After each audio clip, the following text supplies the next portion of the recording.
Ang sarap sa feeling na may mga loyal customer ka, talaga na sa'yo at sa'yo pa rin talaga umu-order. Hello mga ka-Jess Cakes! For today's video, samahan nyo kung gawin natin itong drip cake na to. Super easy lang itong gawin at sure ako na kaya nyo rin. Pero bago ang lahat, hello mga ka-Jess Cakes! Ang tagal na talaga nung last na post ko kasi isa rin po ako sa home baker na nagkasakit ngayon September. Ewan ko ba talagang ang dami ko rin nakita na nagkasakit ngayong September. Baka din dahil sa panahon at sa pagod kaya talagang kailangan natin ng pahinga. Pero back to the cake na tayo mga mi. Ang size ng ating cake is 7 by 6. For the flavor ng ating cake, moist chocolate cake with choco mousse filling and then nilagyan din natin ng chocolate chips. And then para naman po sa ating whipping cream na pangmalakasan at masarap, walang iba kundi ang ACC whipping cream ng Achievers. Isa rin talaga sa binabalik-balikan ng aking loyal client ang ating whipping cream na gamit.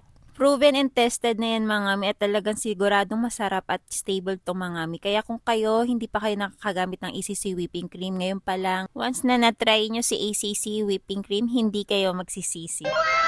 Going back dito sa cake na ginagawa natin mga mi, makikita nyo meron akong chocolate drip na nauna ko na nailagay pero hindi ko talaga siya pinagpatuloy kasi ang pangit ng pagka-drip niya. Yun ang napansin ko sa mga chocolate bar mga mi. Once na nilagay nyo siya sa rep tapos gagawin nyo siyang drip, parang ang pangit talaga ng kanyang outcome. Hindi ko na pinagpatuloy kasi hindi ko talaga gusto yung outcome ng chocolate drip na yun. Kaya dito mga mi, nagtunaw ulit ako. Ang gamit ko dito is yung premium choco bar ng Achievers. Makikita nyo mga mi, ang ganda ng pagka-drip niya, 'di ba? And kung makikita nyo nga pala mga mi, yung kamay ko dito, pagpasensyahan nyo na kasi yung time na to, kasagsagan talaga na marami akong ginagawa. Meron ako mga fondant cakes and toppers na ginagawa dito. And then ito yung time na paumpisa na talaga yung ang sama ng pakiramdam ko pero nailaban pa rin mga mi. Malapit na tayo matapos mga mi. Bali, para sa final touch, naglagay din ako ng icing sa ibabaw ng ating cake. Ang gamit ko dyan is yung 1M. Tapos naglagay din tayo ng border dito sa ilalim para mas maganda siya. Walang number yung pinaka-tip na ginamit ko dito sa pinaka-border natin sa baba. And para mas masarap, naglagay din ako ng kinayod na chocolate bar sa pinakataas na pang-design din. Pang-dagdag design sa ating cake. Yung mga ganitong design mga mi, super nagagandahan talaga